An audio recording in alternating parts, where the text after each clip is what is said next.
All right, everybody, good to see you. Glad you showed up. She's gonna do a presentation of probably about 40 minutes. Yeah, something like that. So, we are gonna have a question and answer afterwards, but don't feel like you have to stay for that if you have to go somewhere else. But, I think it would be a great part to what you're gonna be turning in, so. But this is Miss Anna Vincent from the Spiro Mounds, and she's been there. Since March of 2023. Okay, so, I think you'll find, not just the history of the Spiro Mounds, exciting, but what they're doing now and kind of what they believe, kind of a new interpretation of what they believe it is. So, thanks for being here. We'll give it over to you. All right, then thank you for having me. Okay, so Spiro Mounds is kind of unique when it comes to parks in Oklahoma because it is the only archaeological site in Oklahoma that's open to the public. It's also the only prehistoric site that is open to the public for visitation. And it's right here in our backyards. It's in the desperate need of some renovation work, which over the next 2 years we'll be addressing with nearly $2 million worth of improvement projects. So it's an incredible site, probably one of the most important archaeological sites in the country, if not the world, just in terms of the amount of material that was found there. And we hope to kind of bring it up to snuff and give it the treatment that it deserves in the coming years. So this is just kind of a brief overview of the site. It was first settled probably around 700 or 800 AD. I don't know how many of you are familiar with the Fushmaline River in the Ouachitas, but what we think happened is based on material that was found at Spiro that bears a pretty strong resemblance to Fushmaline culture. We think a woodland period, so prior to 800 AD, a woodland period culture came up from the Fushmaline Valley and settled the Spiro site, which is about half a mile south of the Arkansas River and about 7 miles west of the current Arkansas border. The site was most active from 950 AD to 1450 AD, so it coincides with the broader Mississippian culture that we see across the southeast part of the country, which basically existed from like 800 to 1500 AD. So Spiro coincides with that Mississippian period. It's primarily a community center for people to gather. Obviously for ceremonies, but all periodic rituals related to farming and solar alignments, and it also served as a mortuary site. It served a pretty sizable community, we think, because the next nearest ceremonial center that we see similar to Spiro is out at Lake Eufaula. That site is no longer accessible because it's been inundated with water, but that would be the next closest ceremonial center. So basically from Spiro to Eufaula, that entire range there is probably the size of the population that they're serving, at least as a mortuary site. The peak of the site was roughly around 1250, so while Cahokia in what is now St. Louis was declining, Spiro was actually reaching its peak period around that time. And then around 1300, the Little Ice Age, which was a global climate event, begins affecting the Spiro area in certain ways that we'll discuss later. But that kind of spearheads a general decline and ultimate abandonment of the site. Around 1450, 1500, it was pretty much completely abandoned. The populations that were there, they migrated elsewhere, and the area was largely unoccupied for the next 300 years or so. The Osage would occasionally come through because they're part of that territory as well, but they never settled in the area. They were usually on their way to somewhere else. So we really don't see any activity at Spiro again until the 19th century, when that land is set aside as part of Indian territory to be allotted to the Choctaw Nation, which we'll also talk about a little bit more later on. After the arrival of the Choctaws in the 19th century, the Choctaws that were there did a really good job of keeping people off the property and away from the mounds, so they pretty much stayed in pristine condition until the 1930s, when one of the property owners there, they signed a lease with a group of men known as the Coal Mining Company, who were basically the first people to excavate the site, particularly the burial mound known as Craig Mound. And again, that's something we'll go into later on, because it's a pretty significant part of the site's history. After the looting happened, the state ended up passing an antiquities law to prevent stuff like that from happening in the future. And it was periodically studied by scholars at various universities throughout the next several decades, but it's only recently, I'd say within the last 15 years, become more of an active research site, particularly for the University of Oklahoma and the Arkansas Archaeological Survey, who are collaborating together to study the site. So we talked about the Mississippian period. I don't know how far the history students are into their courses as far as the Mississippian period goes, but again, it basically occurred between about 800 AD and 1500 AD. It was a massive culture. It spanned the entirety of the southeast United States. This is a very small sample of Mississippian sites. These are the most significant and largest sites. So we've got Moundville, which is located in Alabama, Lake Jackson in Florida, Etowah Mounds in Georgia, and then probably the most well-known Mississippian site is known as Cahokia. This is the Big Kahuna. It has the largest mound in the country, known as Monk's Mound. It's massive, and if you ever get a chance to go, you should definitely go check it out. In addition to that, it was also just a massive Mississippian metropolis. Cahokia is kind of what we used to think Spiro was, but the thinking about that has changed in recent years. But despite, the size of Cahokia, and the fact that we're interpreting Spiro to not be quite on the same scale physically, Spiro is just as significant as Cahokia in terms of the amount of artifacts that were found at the site. Cahokia might be the biggest metropolis in the Mississippian culture, but in terms of the number of things that were found at the site, they just pale in comparison. And in fact, all archaeological sites in the country pale in comparison to the volume, the wealth of artifacts that were found at the Spiro site in the 1930s. So there's a subset of the Mississippian culture known as the Catalan Mississippian culture. So when people ask, what Native American group is the Spiro site, we always say, well, it's Catalan. So this whole area, this corridor, this corridor that's basically eastern Oklahoma, western Arkansas, East Texas, and northwest Louisiana, this is all traditionally Catalan territory. There are several other Catalan sites besides Spiro. Battle Mound in Arkansas is one of the larger mounds. Caddo Mounds in East Texas is an active park site that people can visit. But when we say Catalan, we're referring to really 4 tribes in particular. The 2 tribes that are most closely associated with the Spiro site are the Caddo Nation and the Wichita and affiliated tribes. But there are also 2 Caddoan tribes that live on the northern Great Plains, the Pawnee and the Arikara. And we associate the site with all 4 of those groups because we see evidence of certain rituals being depicted on, for example, the shell art that we find on the lightning bug shells that were discovered at the Spiro site. So it's difficult to say, it's just this one tribe that we can associate it with. In reality, all 4 of those tribes, I think, have an equal argument as to claiming Spiro as an ancestral site for them. This is a general map of the area. So what we do, I basically divide the site into 3 different sections. We've got the eastern mound group here, consisting of the 2 ward mounds, which were some of the earliest mounds built on the site. Craig Mound, the main burial mound where the majority of artifacts were discovered.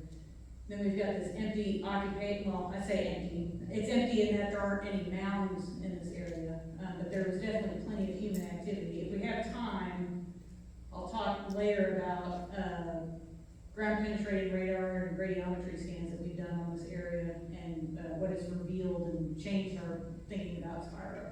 And then we've got this upper terrace here. This upper terrace is just classic Mississippian stuff. It's basically a solar calendar. During the winter, the sun will set behind House Mound 6. During the equinox, here in this area around House Mound 2. And then for the summer solstice, it will set behind House Mound 3. And let's see, what's the next slide on here? Okay, so we'll go more into the alignments and the mounds outside of this area that are also associated with Spiro, but this is just kind of like a rough guide of what it looks like out there. So there is a chronology that was established for Spiro by James A. Brown, who's probably the leading researcher on the site, but this chronology is being revised by researchers at OU, but it'll probably be a while before anybody comes to an agreement on something new. So for now, this is the current chronology that we have. So we start with the Evans phase at 950 AD, because that's really when we start to see human activity pick up after the initial occupation of the site.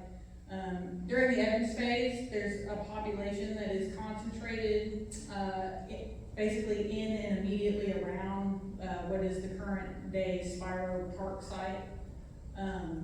But as time goes on, we start seeing less residential occupation at the site itself, and those residences start expanding beyond out into the greater River Valley area. We start seeing, during the Harlan phase, which starts around 1100 AD, we start seeing ritual buildings are still being constructed on the site, but less residential structures are being built. And we start seeing more residential structures being built outside the bounds of the ceremonial center itself. By the Norman phase, the site is reaching its peak. It lasted about 1250 to 1350.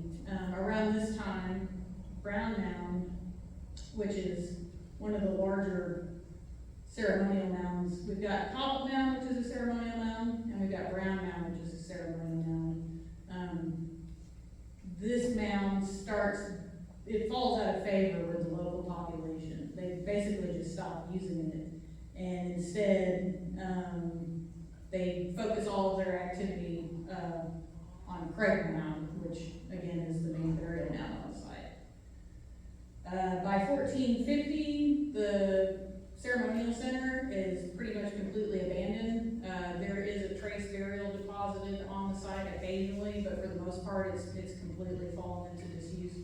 And despite that, even though they stopped using the ceremonial center, we still see lots of human activity in the habitation areas around the site, which creates some issues when you're trying to interpret it, but we'll go into what the main interpretations are here in a minute. So to kind of give you an idea of basic ordinary life at Spiro, in terms of what they ate and how they subsisted, Mississippian period activity is usually really closely associated with agricultural production, and that did happen at Spiro, but they were definitely, I think, using a mixed approach. They hunted, they gathered. In fact, most of their food came from gathering, and then they also engaged in agriculture. Nuts and seeds actually make up the largest portion of the Spiro diet, and you can imagine how malnourished they were because of that. But when I say seeds, that also includes starchy seeds like quinoa. So maize or corn is probably the most common crop that's associated with Mississippian sites, including cattle Mississippian sites. But Spiro is really unique in that quinoa was actually the preferred food staple for them, at least until around 1300, and then we start seeing a shift in their diet patterns. So around 1300, when the little ice age is happening and droughts are occurring at the site, we start seeing more maize cultivation. We also start seeing bean cultivation. Also to kind of throw in a factoid about the nuts and seeds, being the largest portion of their diet. Another reason we know that is because of the amount of seed grinding technology that we see in the archaeological record prior to 1250. And then around 1300, we see a shift away from that sort of technology to bison-based and maize-based production. So we start seeing more bison bones in the archaeological record. Again, more evidence of maize cultivation. Whereas prior to that, it was, they were focusing on an entirely different food source. And we think that's related to the weather patterns that were occurring in the area at the time. When you're somewhat reliant on agriculture and you start experiencing loads of droughts, the bison is probably a much more appealing food source because it's more reliable during a drought, especially back then when there were, you know, an unfathomable amount of bison roaming, not just the plains, but even, you know, getting into this part of the country as well. So as the site declines again, a greater reliance on hunting, particularly bison hunting. This is just like a short list of the kind of foods that they ate. Maize, quinoa, beans, peas, pumpkins, squash, potatoes. They collected a lot of different wild plants and fruits. Tons of pecans and hickory nuts. It's pretty common to find nutcrackers, which are basically just rocks with a little divot in them where you put the nut on top and then you take another rock and crush it like that, and that's what opens the nut up. We see tons of those in the Arkansas River Valley, and today there's definitely no shortage of pecans or hickory nuts on the site. We still have plenty of trees producing those. And then for land animals along forested waterways, they would typically hunt for deer or bear. If they would go out to the plains, they would hunt antelope and bison. And then also local small game like rabbits, squirrels, raccoons, and beavers. They also relied on aquatic animals. I can't find any verifiable reports, but supposedly some Mississippian cultures would travel down to the Gulf of Mexico for fishing forays. I don't know how valid that is, so I just included fish and turtles. And then they also hunted birds, large birds, and small game birds, turkey, geese, duck, prairie chickens, quail. And when you look at this list, it does look like a pretty varied diet. It looks like, you know, it would be pretty healthy, but the thing is that, you know, things were only available at certain times, or it was dependent on the climate. So when we look at the burials, or what was left of the burials, a lot of the people at Spiro appear to have been pretty malnourished in comparison to other Mississippian sites across the country. So beyond the food, the purpose of the Spiro site is to basically serve as a community center for the outlying population. People gather there for ceremonies and rituals, and then they would also gather there for funeral rites and burials. This is just a small list of the types of ceremonies you might expect to see at Spiro. Planting ceremonies, you know, in the spring season, and then harvest ceremonies in the fall season when the crops were done growing. The upper terrace again serves as a solar calendar, so they would have solstitial and equinoctial events revolving around those periods. Naming ceremonies. I've also read in certain books about, I think the Hassanai Caddos, that they would have ceremonies for something as simple as like two people pledging friendship to each other, which I think is really cool. But yeah, so basically any excuse that they could find to have a ceremony, they were probably having one. And that was the purpose of the two ceremonial mounds that I mentioned, Cobble Mound and Brown Mound. They were basically just large platforms for people to do performances on. Some Mississippian sites have platform mounds where the houses are built on top of the mounds, but we don't have any evidence for that at Spiro. What we do have evidence for is that they would ritually clean the surfaces of these mounds, and they were very well maintained when they were active, and that indicates to us that they were probably used as a platform or a stage of some sort. And that interpretation coincides with the artifacts that we find as well, because there's a lot of ceremonial weaponry which is too cumbersome and large to be used in battle practically. So we think they were meant to be used as basically like stage props, for lack of a better term. And again, it's a mortuary site serving a large population. There's a wide variety of burial treatments that go on. We have, you know, what we would consider a traditional in-ground burial.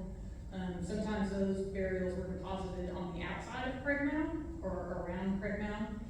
Some people were deposited into a mortuary. Some people were deposited into the walls of the mound. But pretty much every burial that's at Craig Mound is what we call a secondary burial, which means it's coming from somewhere else. So when a person dies and they're being taken to Spiro for interment, usually what they do first is they bury the body in the ground, like how we would normally do when a person is deceased. But the goal isn't to leave them in there. The goal is to use the carbon in the soil to help the body decompose. And so so they would leave the body in there for an indeterminate amount of time, long enough for the flesh to basically, you know, be easier to remove from the body. They would then exhume the body, and then they would remove the flesh from the body. They would typically store the bones that were left in charnel houses. And we see evidence of this at a similar site in northeast Oklahoma known as the Harlem site. The bones would be stored in these charnel houses for a period of time, and then the bones would be taken down to Craig Mound for final interment. So there are, and this isn't uniform. We don't see this happening with every single burial in Craig Mound, but it's definitely one of basically 3 major burial programs that are happening at the site. So these bodies are being handled for extensive periods of time. They're receiving lots of special attention and treatment. So it wasn't really as simple as like, you're dead, we're gonna put you in the mound. There was a lot more to it in terms of how they treated these burials. In addition to, you know, ceremonies and rituals, it was also a place to gather for games. If you've heard of Chunky, that's probably the most common game that was played there.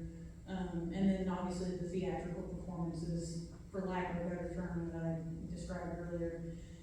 And then the thing that Spiro did best was art, collecting it or creating it. Literally tens of thousands of artifacts, either made at Cahokia or somewhere else, or made on site at Spiro. Anything from engraved seashells to jewelry, basketry, textiles, full costumes of deities that they believe in, ceramics, you know, like bowls and dishware, other dishware. And I put embossed copper on here, but I think that's kind of erroneous on my part because I believe all of the copper that was found at Spiro was actually worked at Cahokia and then brought to Spiro. So to go back to the bit about the Upper Terrace being a solar calendar, this is a physical depiction of that. So this is Brown Mound, the largest ceremonial mound on the Upper Terrace. This is Copple Mound, it's the other ceremonial mound on the Upper Terrace, and then the rest of these are house mounds. Sometimes people lived in these, and sometimes they were charnel houses where bones would be stored. But they are absolutely built to mark certain times of the year. So House Mound 6 marks the winter solstice, so in December, right before Christmas, we'll see the sun setting right behind this mound here. And then on the equinox, the sun will go over Brown Mound and set behind House Mound 2. And then in the summer solstice in late June, the sun will hover around House Mound 3 before coming back around. And this is what it does year in and year out. It just swings back and forth. It's useful if you are relying on agriculture, and it's also useful if those days are so important to you that you are wanting to schedule ceremonial events around them. But yeah, this is typical Mississippian stuff. There's loads of sites across the country that align with astronomical patterns in one way or another. And beyond the solar alignments that we see with these mounds, some of these smaller mounds are aligned with certain star patterns or star trails. I don't know that, I'm not too well versed on that part specifically, so I'm not going to get too into it, but it's basically just a big astronomical calendar. Another interesting thing about the Upper Terrace is that they were using a specific unit of measurement to plan the site out. So even though Brown Mound is the largest, it looks like the focal point of the Upper Terrace. But it's actually this mound that appears to be the focal point of the site, at least of the Upper Terrace. Because when we look at the distance from Copple Mound to Brown Mound, it's 191 meters from here to here. And when you divide 191 by 47.5, you get 4. 47.5 is an important number. 47.5 meters is an important number because it's known as the Toltec module.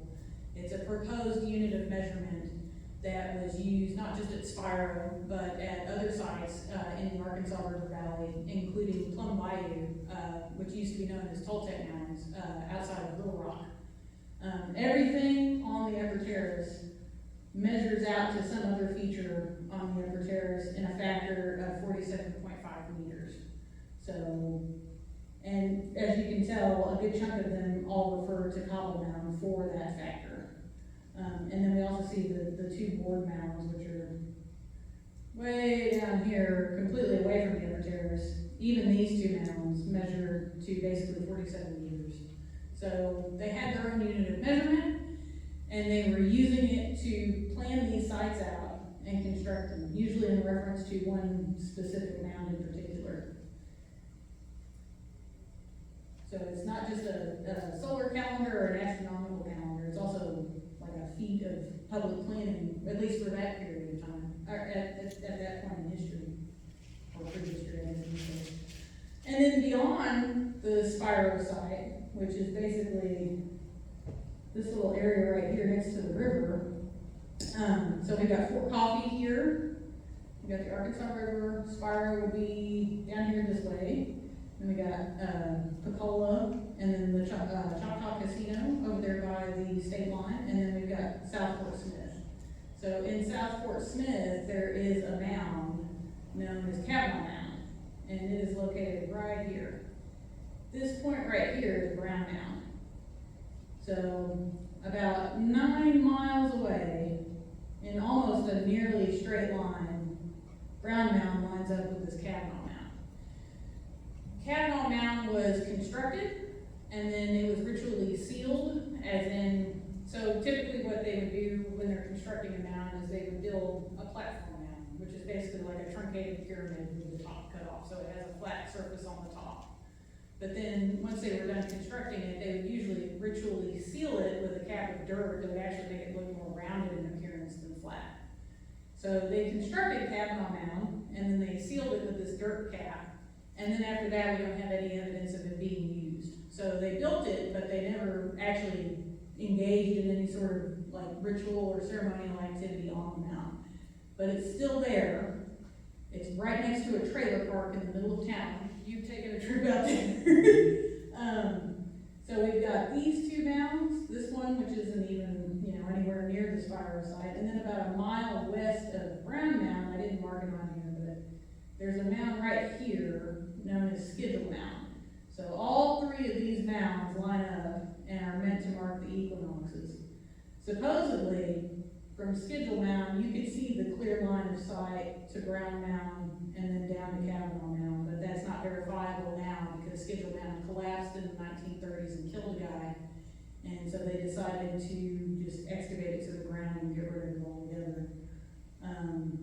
But there's definitely no clear line of sight from Brown Mound to Kavanaugh, especially not today with all the trees that have since grown up in that time, and there's definitely no view from Kavanaugh to Brown Mound. So it's possible that from Schedule you could see the entire view shed, but we don't know that for sure because there's just no way to verify it anymore.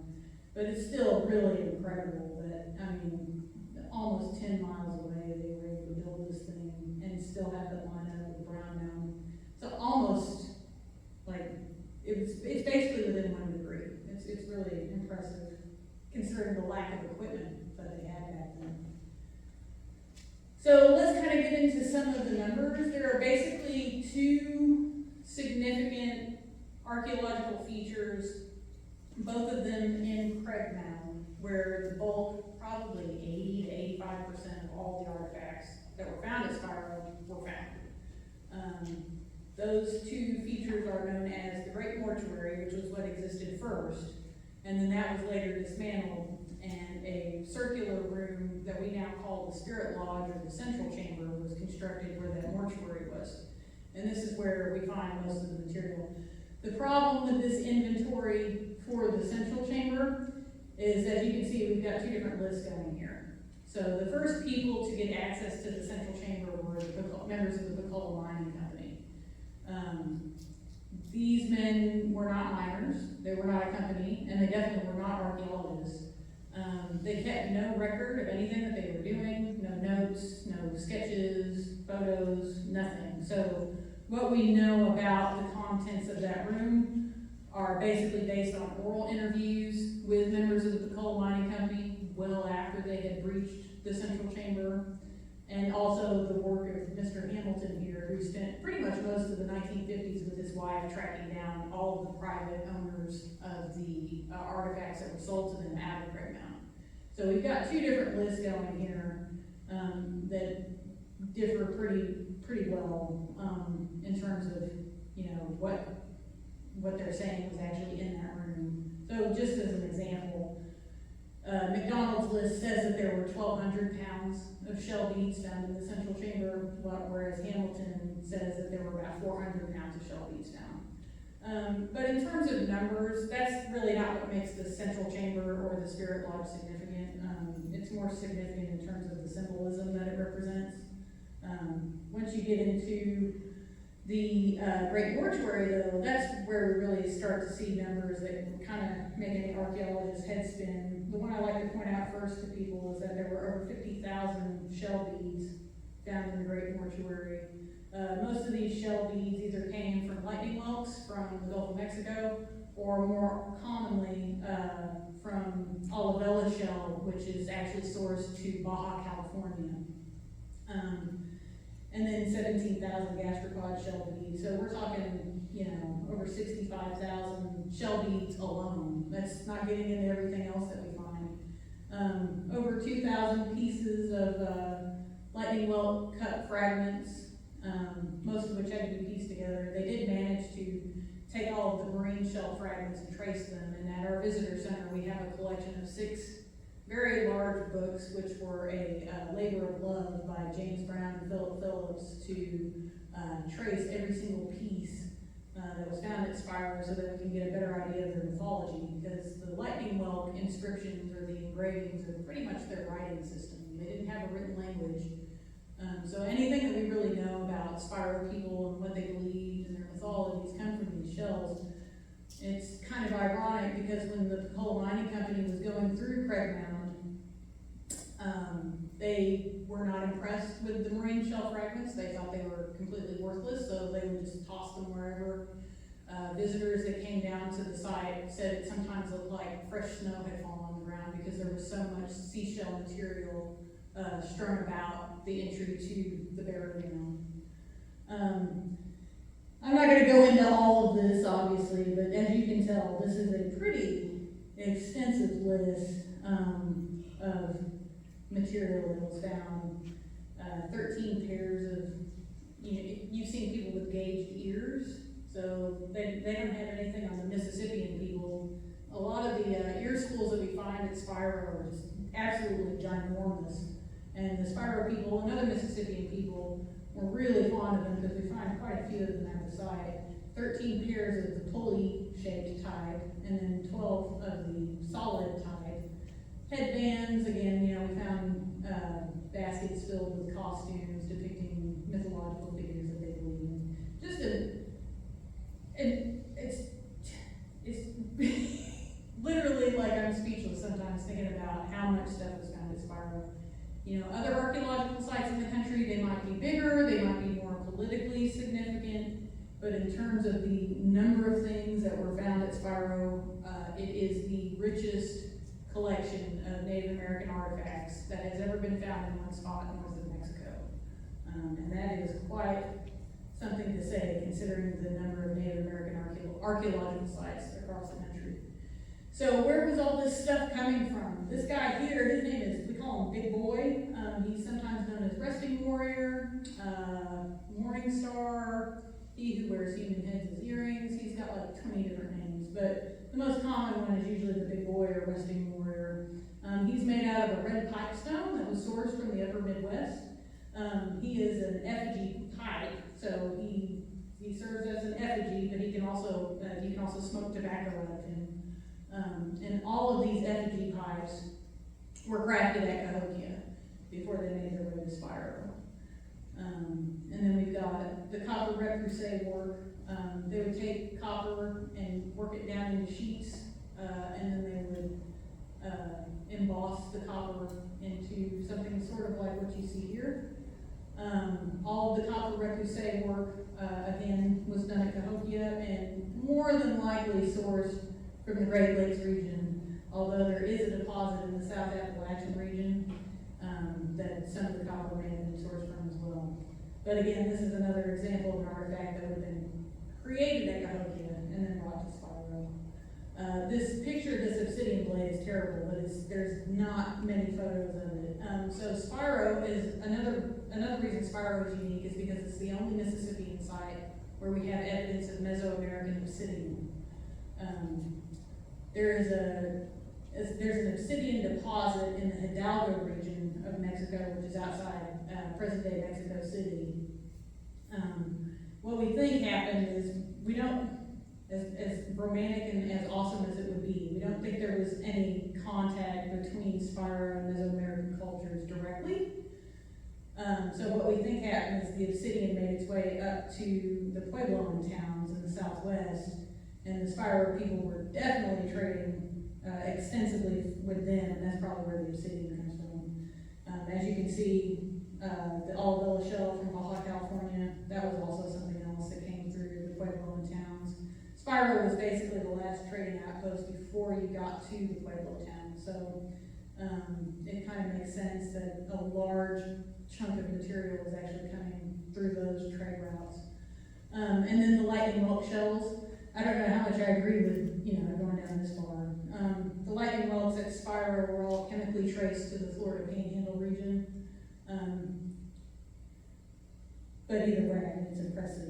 So they've got, they're literally trading all across the continent, from one end to the next, from the Great Lakes to the Gulf of Mexico to Baja California. They're just everywhere. And all without trucks or horses. This is kind of an example of some of the shell work that we would see. This is all stuff that's unengraved, but we've got Olivella shell beads here. These are the cores of the lightning whelks. These would often be used as necklace pendants. Other uses for the lightning whelk shells would be to display their magnificent art. This is just a very small sample of the sort of stuff that we see on Spiro lightning whelks.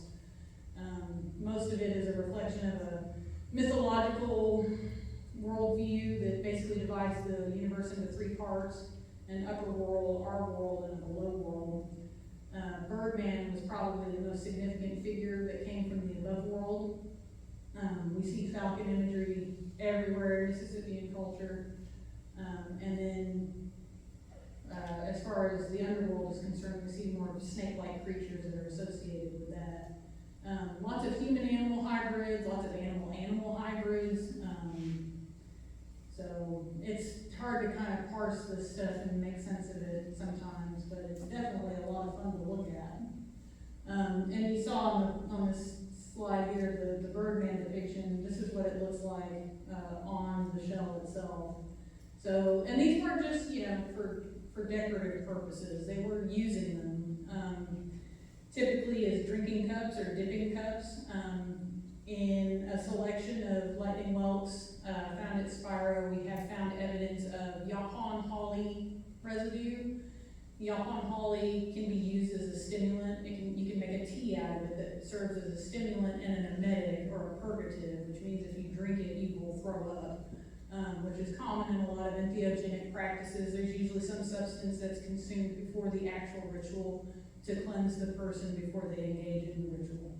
In addition to the yaupon holly residue, we also find evidence of a substance known as datura, or Jimson weed, which is a very powerful, but also very potent and potentially toxic hallucinogenic substance. The interesting thing about that is, of the shells that were examined for these residues, the shells that we find the datura in only feature depictions of underworld figures. So what we're thinking we're looking at is some type of, I hate to phrase it this way, but like a death cult. Because the underworld is associated with death and regeneration. And it was also where medicine men, for lack of a better term, would travel, usually with the aid of a substance like datura or Jimson weed, and they would retrieve souls that were sick and bring them back to the middle world and restore balance and bring that person back to health. So let's see, again, falcon imagery is really common. This is an ear spool from Spiro. It was originally made out of stone, and then it was encased in copper. That's why it I really like this piece because the eye is made out of seashell. So I imagine it took a lot of work to make something like this. Got more example. This is the pulley type of ear spool that I mentioned earlier. And this is a quartz arrow point.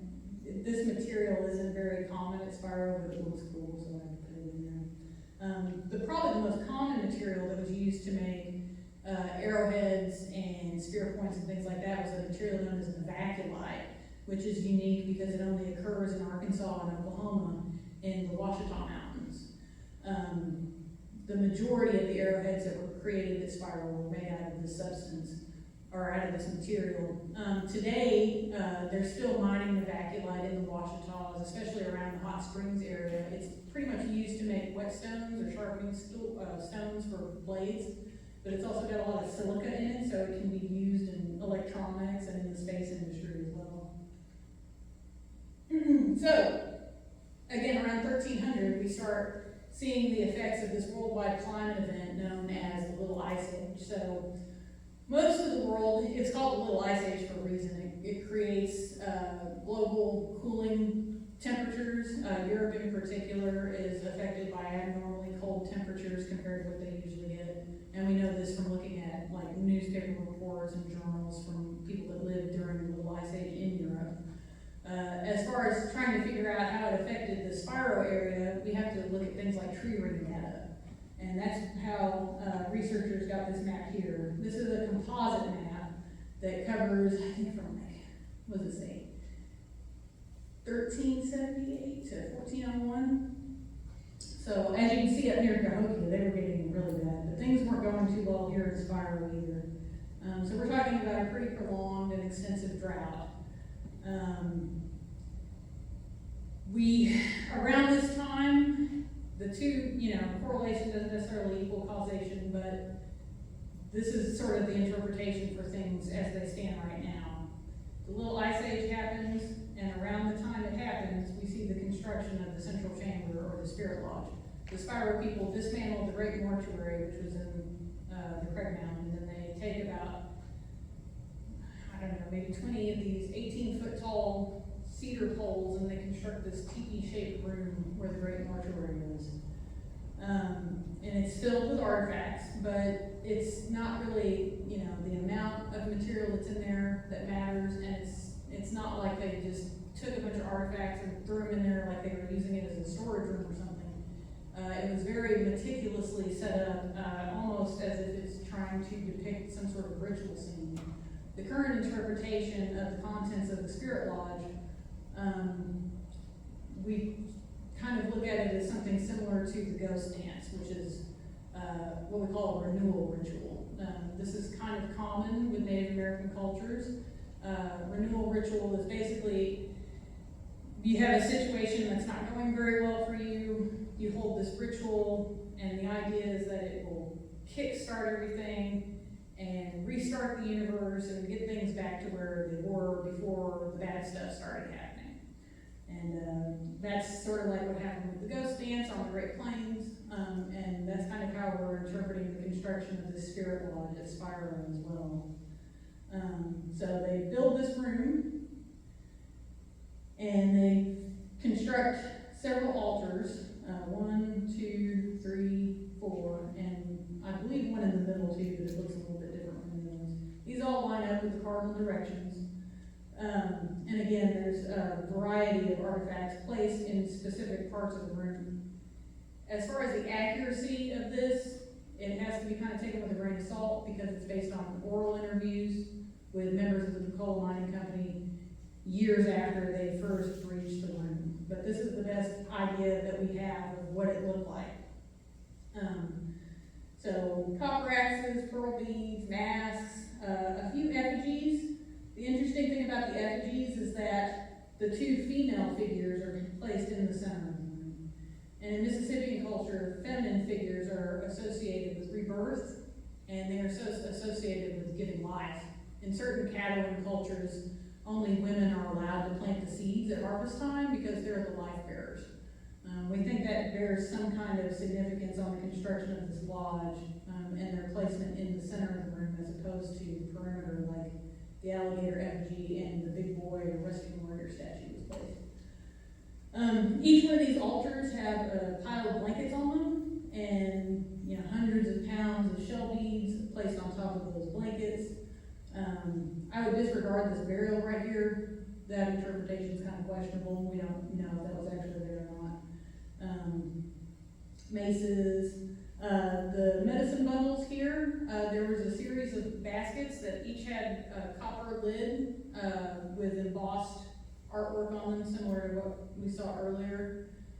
We think each of those medicine bundles came from a particular lineage in the Catalan peoples, among the Catalan peoples, and they basically had food offerings in them, and most of them contained a costume depicting a particular deity of some sort.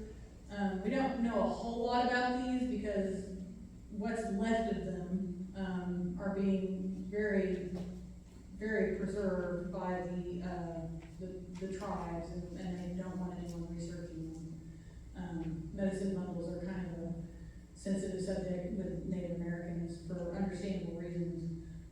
But supposedly, when the coal mining company breached the room, they got into these baskets and they took out all the costumes. And when people would come out and visit, they would report that the children of the men who worked for the coal mining company were out running around in these costumes. This is probably the most sacred item that was deposited into the central chamber, and they had absolutely no regard for any of it whatsoever. It's kind of difficult to interpret something like this. Again, our best idea right now is that it was an attempt at a renewal ritual of some sort, but once you get into specifics, it can get really tricky. Like, resting warrior is supposed to be here. Some scholars interpret it as he's guarding the entry to the central chamber, but according to some reports from the coal mining company, he was actually facing the wall. And so some other scholars interpret that as the Spiro people were actually mad at Big Boy or Resting Warrior, and they were basically like putting him in the corner, so to speak, because of his inability to protect them from the droughts. So, getting into stuff like that, it can get a little tricky to make sense of something like this. This is completely unique among Mississippian sites. We absolutely do not see anything like this anywhere else. So that can also, add to the bafflement of trying to interpret, what is this and why did they do it? But the walls surrounding the central chamber was made up of a clay and lime mixture, and that lime basically made the surface even more hardened and impenetrable. So we don't know if they intentionally sealed the room or not, but that's what happened. It was basically air sealed for 500 years. And the way I've had it explained to me is, even though this room was sealed up for 500 years, in the 1930s, when the coal mining company breached it, it was as if everything that was in there had only been sitting in there for 10 years, because it was so well preserved from the sealing. But once they broke into it, air got sucked into the chamber, and all of the organic material, a lot of the textiles, all the food offerings, they all just started to disintegrate. And again, we also don't have a verifiable record.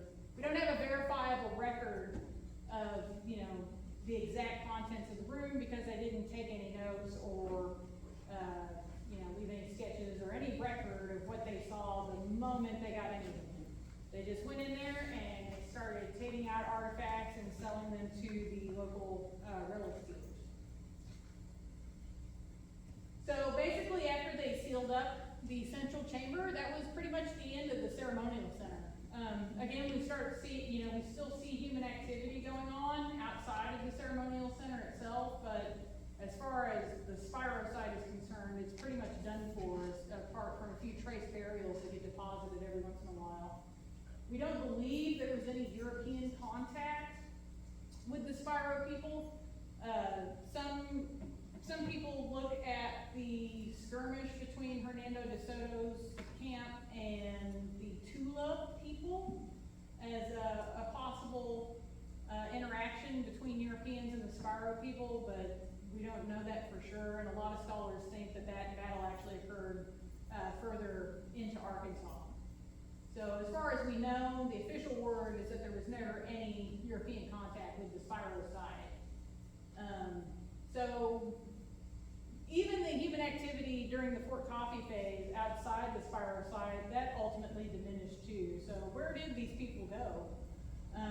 We don't think there was any sort of political turmoil or downfall or anything like that. We think they simply migrated. The most common belief is that they migrated westward, and we think that again because of all the bison and maize material we start seeing toward the end of the site's history, so they probably drifted further west to continue that transition to a more Great Plains lifestyle. But some people also think that they returned back to the Ouachita Mountains and drifted southward. But we don't know for sure either way. Again, apart from occasional Osage visits, the Spiro site was basically unoccupied for several hundred years, and we don't start seeing human activity there again until the early 19th century, with the politics of Indian removal going on at that time.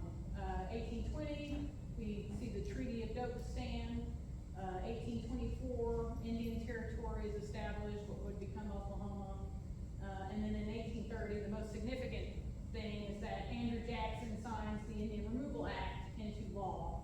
The Treaty of Dancing Rabbit Creek cedes the Choctaw land to the federal government.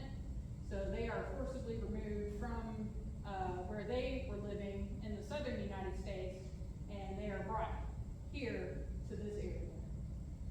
In 1831, an agency is set up for the Choctaws by Major Francis W. Armstrong, and then the Choctaws begin arriving on the Trail of Tears.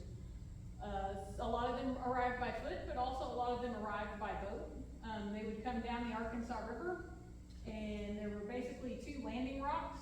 There was Wilson Rock Landing, which is near Muldrow, and then there's the one on the southern side, which is where the Choctaws would disembark. So the Cherokees would disembark on the north side of the river and head to the Ozark Plateau, and the Choctaws would disembark on the south bank, and some of the first land that they would step on at that time would be the land where Spiro Mounds is. In 1832, Stollyville is founded as the first Choctaw capital. It's the place where Choctaw citizens go to receive annuity payments. Supposedly, gold kegs would be shipped up the Arkansas River and then taken to Stollyville, where they would sit on the porch of the agency overnight undisturbed. And then that gold would be distributed among the Choctaws as annuity payments. Because of the money that's coming into Stollyville and distributed to the Choctaws, a sort of boomtown pops up overnight to meet the needs of the local economy there. And the surrounding area around Stollyville, including the land that contains the Spiro Mounds, are basically worked by the slaves of the Choctaws at that time, at least until the Civil War when they're freed. So 1834, Fort Coffee exists for a very short amount of time, 4 years. Basically, the life of Fort Coffee is kind of dictated by Fort Smith, because in 1834, Fort Smith was decommissioned. So they stopped using that, and they constructed Fort Coffee to do Fort Smith's job, which was to patrol the lands, keep people from messing with the local natives, and most importantly, to control the liquor consumption that was going on, because the Choctaws had made alcohol consumption illegal for Choctaws. During the Texas Revolution in 1835 to 1836, Fort Coffee is used as a waypoint to supply arms to Arkansas militias that were serving in the Texas Revolutionary War, and to protect the western boundary of Arkansas. 1838, Fort Smith is reestablished. They don't see much point in keeping Fort Coffee open anymore, and by all accounts, it was probably a good idea, because from what I understand, reading reports about Fort Coffee, it was not the most well-constructed fort in the world. There were lots of reports of shoddy construction, and it just not being, it's livable, but it's not the greatest in the world. And then in 1843, the Choctaws, they buy the land where Fort Coffee is, and the Methodist Church there opens the Fort Coffee Academy for boys. And that is basically the main purpose of Fort Coffee.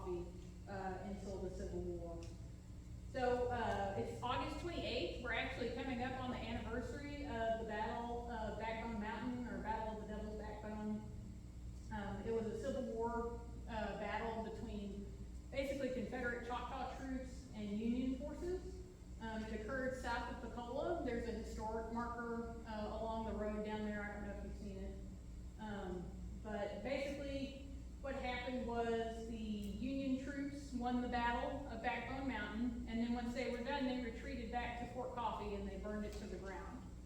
So there is no physical structure of Fort Coffee that's left for anyone to visit. It was pretty much completely destroyed during the Civil War. After the Civil War, obviously the Choctaws are ordered to free their slaves, and the land along the river there, which was already being worked by these slaves, was allotted to them. And that includes the land at and around Spiro Mounds. So we basically have a bunch of Choctaw freedmen and freedwomen who are living at the Spiro Mound site. And for a long time, they do a great job of keeping people off the property. There's one woman in particular named Miss Rachel Brown who was very adamant about keeping people away from the mounds. When the Choctaws got to Spiro, they knew what the mounds were because they were descended from a similar Mississippian mound building culture, but they basically just left them alone. Miss Rachel Brown reported seeing all sorts of crazy visions at Craig Mound. She reported seeing blue light, she reported seeing animals running around the top of the Craig Mound.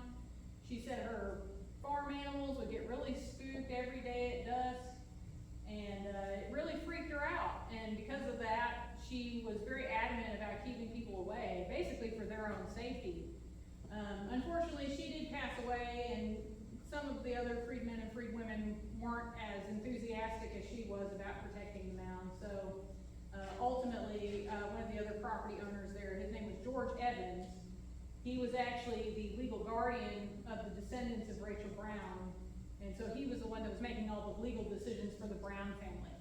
And he was the one who signed the contract with the Pensacola Mining Company. So archaeology didn't really start at Spiro until 1914 when Joseph Thoburn was the first to excavate. He got permission from some of the property owners to excavate the Ward Mounds. He couldn't get permission to excavate Craig Mound, so that stayed untouched. Joseph Thoburn would go on to work for the Oklahoma Historical Society and was actually a really significant figure there in that agency. It was basically left untouched for the next 15 years or so. In the early 1930s, a guy named Joe Balloon starts excavating Craig Mound, but what he gets a hold of is pretty insignificant compared to the damages that are done by the Pensacola Mining Company. There's 6 members of the Pensacola Mining Company, and they each paid George Evans $50. Excuse me, they each paid George Evans $50 to excavate Craig Mound for a year. So it was a $300 contract, which, you know, in the years right after the Great Depression, I'm sure was a good chunk of money. But it also led to one of the greatest archaeological crimes of the 20th century. The looters excavated a third of the Craig Mound and destroyed just about that much of it physically. And basically what they do is they just start grabbing artifacts and they would divide them among the 6 of them, and then they would go on and sell those artifacts to relic dealers who lived in Arkansas, who were much more skilled at getting these things into the hands of private collectors and museums. So while the Pensacola Mining Company did make money off of selling the artifacts, they didn't make anywhere near as much as these relic dealers in Arkansas did. They were actually the ones who made the majority of the profit off of the looting of the mound. The sales, again, they went to private collectors as well as museum curators, university professors. Not everyone that was coming to Spiro to buy artifacts had nefarious intentions in mind. Some of them, like Sam Dellinger at the University of Arkansas, was coming down so that he could preserve what was as much as he could. He didn't have enough money to buy everything, but whatever money he did have, he would use it to buy certain artifacts and protect them. And that is why the University of Arkansas is now home to the Big Boy or Resting Warrior statue, which is arguably the most famous artifact from the site. He lives at the University of Arkansas Museum, although he is constantly loaned out to other museums because he's, again, so famous. Eventually, the anthropologists at OU get wind of what's happening at Spiro. Forrest Clemens, the head of the chair of the anthropology department, is freaking out in particular, and he makes numerous efforts to fix the situation. He offers to buy out the contract with the Pensacola Mining Company. He tries to get other investors involved to buy them out. They refuse. So ultimately, he runs out of ideas and he goes to the state legislature. And the state legislature in 1935, they draft one of the first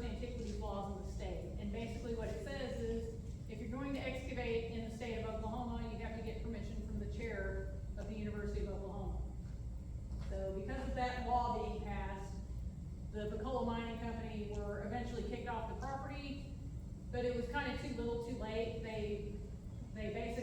They started trying to kick them out in August of 1930, 35 or 36. Either way, they were like 9 months into their contract. So the damage had already been done, but they did manage to finally get them kicked off the property. And then once that happened, OU, in conjunction with the Oklahoma Historical Society and the University of Tulsa, and benefactors such as Frank Phillips of Phillips 66 fame, worked together to begin the Works Progress Administration excavations, which, you know, WPA was part of FDR's New Deal. It was a way to get local people back to work after the Great Depression. And this is a photo of someone who gathered artifacts from the looters. So, and this is all shell work right here, tons of necklaces, lots of pottery. Catalan pottery is known as some of the finest Native American pottery on the continent. But this, I mean, this is just a small fraction of the material that was found in there. But this kind of gave you an idea of what people were getting away with in the 1930s. Today, things go a lot differently. Even back in the 1930s, the excavation methods that were used are pretty questionable compared to how excavations are done today. These images are just from a few months ago. From May to June, for 5 weeks, the University of Oklahoma had a field school for their undergraduate anthropology students. And they excavated non-mound features on the site. This group on the upper terrace excavated a house that was like 18 by 18 feet. It was really awesome to look at. I can't post pictures of the house itself because some of the things that they found in terms of like the post molds and the setup of the house were really perplexing to them, so they need some time to kind of make sense of what they're looking at before they start letting the cat out of the bag, because they don't really know what they're looking at, I guess. Anyway, and then we had people working in the occupation area, which I said, you know, is that big empty space between the eastern mounds and the upper terrace.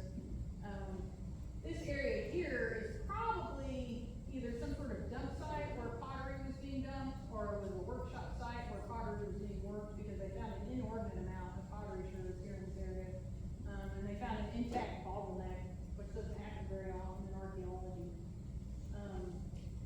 So, like I said, in the last 15 years or so, Spiro has become much more of an active research site, and a lot of that research has changed so much about what we think about Spiro.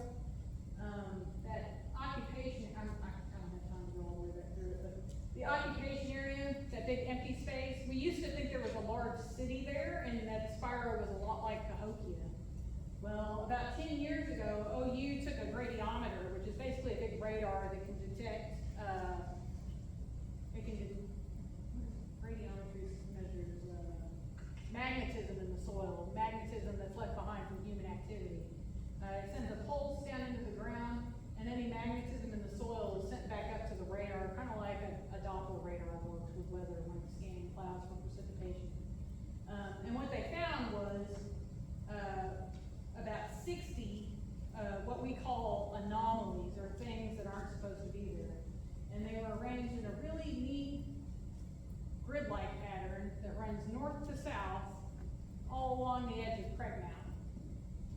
When they excavated 4 of these features, what they found was that, yes, they were houses or dwelling structures of some sort, but they were not meant to be lived in permanently. They didn't have a fire hearth, which meant they weren't usable at all for the winter. There were no trash pits, there were no storage pits, and the archaeological record seems to indicate that these buildings were actually constructed and used for a very short amount of time, and then they were dismantled, and then that was the end of it. What we think it is right now, preliminarily, we think that it was evidence of some sort of pilgrimage event that occurred at the site. So this occupation area, where we used to think there was this big city and that Spiro was this huge economic trading hub, we're thinking it's less something like that and something more possibly spiritually significant, where a group of people would gather for a significant point in the site's history. Unfortunately, we don't have a date for a lot of that stuff. So we're still trying to work out what exactly all that means, but it's amazing how a simple gradiometry scan of the soil can basically take one interpretation of, in this case, a prehistoric timeline and completely turn it on its head. You know, our current exhibit, which we're getting ready to redo, has a lot of references to the elite city, because again, we used to think Spiro was like a mini Cahokia, but now our exhibit's outdated because some guy took a radar over the soil, and when they excavated it, they found out there wasn't really a city here. There were definitely people here, but not for the reasons that we once thought they were. And that's what makes Spiro exciting as an active research site, is that you're always learning new things. You just have to be willing to be open to those things and allow your interpretation to change as the research comes in and changes. So as far as the artifacts are concerned, a good chunk of the looted material found its way into the Smithsonian museums in Washington, D.C. A lot of the private collectors that owned stuff from the looting activity ultimately donated their stuff to that. It was a different museum at the time, but it ultimately became the Smithsonian Museum. So basically, if you see Spiro material in Washington, D.C., it was probably acquired by the coal mining company. Whereas the WPA material was largely distributed between the University of Tulsa, the University of Oklahoma, and the Oklahoma Historical Society. Although some other institutions did get some artifacts, like there's a museum in Ohio that got some stuff because of their contributions to the excavations. But it largely went to those three.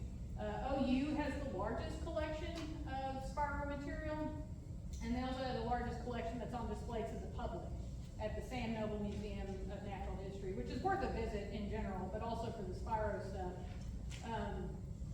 When you come to our visitor center, most of our stuff are basically like props or replicas that were made by the OU anthropology department based on things that they have in their collection. And that's probably what you're gonna start seeing at some of these other Mississippian sites across the country. I know when visitors come in, they can be kind of disappointed with the fact that basically all we have are replicas, but I think that's where everything is trending toward because of NAGPRA. The Native American Graves Protection and Repatriation Act is a way to help Native American communities get artifacts back that were taken from them. And we've seen the first really huge example of this policy in action at the Moundville site in Alabama. A few years ago, a coalition of about 6 or 7 different Native American tribes came together, and they basically used NAGPRA to get the University of Alabama, who holds most of Moundville's collections, to return the artifacts to them. At least that's what was ruled. As far as I know, the University of Alabama has still not actually turned the artifacts over. The initial argument, and when you get into NAGPRA, you start getting into legal stuff, but the initial argument that the University of Alabama made was because the first people to approach Moundville was just like 1 or 2 Native American tribes. They said, well, we don't know that this belongs to you necessarily. So they went and they rounded up all the other possible Native American tribes that could claim ownership of it. And when they came together, that's when it was ruled in their favor for the artifacts to be repatriated. Spiro is a little bit trickier because the tribes that would normally come together for that sort of thing don't really get along with each other very well. At least their governments don't get along with each other very well. So there could definitely be some disputes over who would get what. So I'm not sure if we'll ever really see that happen at Spiro. It doesn't really matter because again, all of our stuff is replicas anyway. But at these other Mississippian sites that do have original material, in the future you'll probably see those replaced with like 3D reprints or something similar because the originals I predict will be ultimately returned to the tribes themselves, as long as the tribes can come together and work together in a way to, you know, ensure a good outcome for them to get the artifacts back to them. Okay, so that's the presentation. We should open up for Q&A, right? Yeah, get some lights. So who wants I to hope be? you could hear me after the mic went out. I'm not sure. I hope my voice is kind of scary.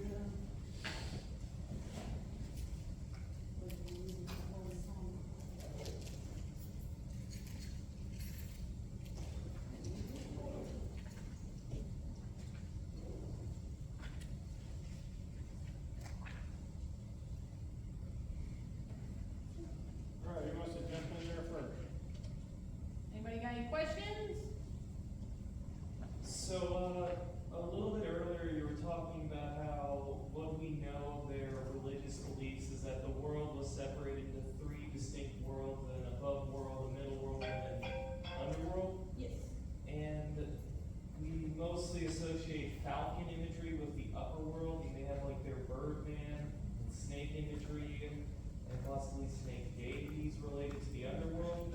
Do we have any like